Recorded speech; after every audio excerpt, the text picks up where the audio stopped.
So to do the single crochet foundation stitch, you want to start off by chaining 2. Then you want to go back into that very first chain, pick up a loop, 2 loops on your hook. You're going to chain 1, or I should say you're going to pull that loop through that first chain, which is essentially creating your chain.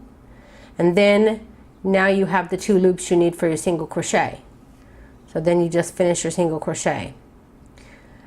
Now if you look on the side, you have 2, let me get a little closer here. You've got 2 little spaces here on the side that you just created.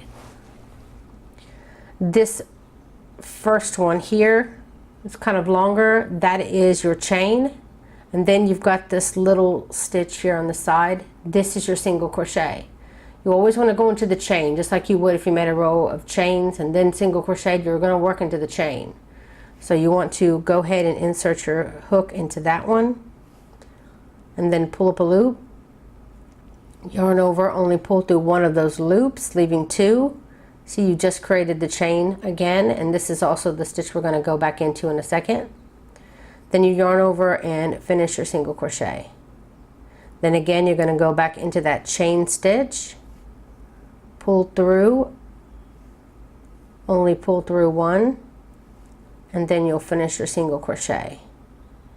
Then you'll go back into that chain space, pull a loop through, pull through only 1, and pull through 2.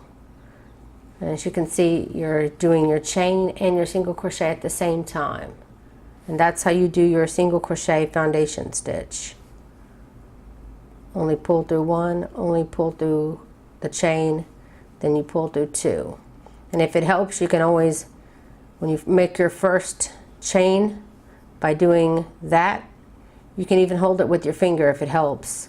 Then when you finish your single crochet, you know that that's the stitch you need to go right back into. So that's how you do the single crochet foundation stitch.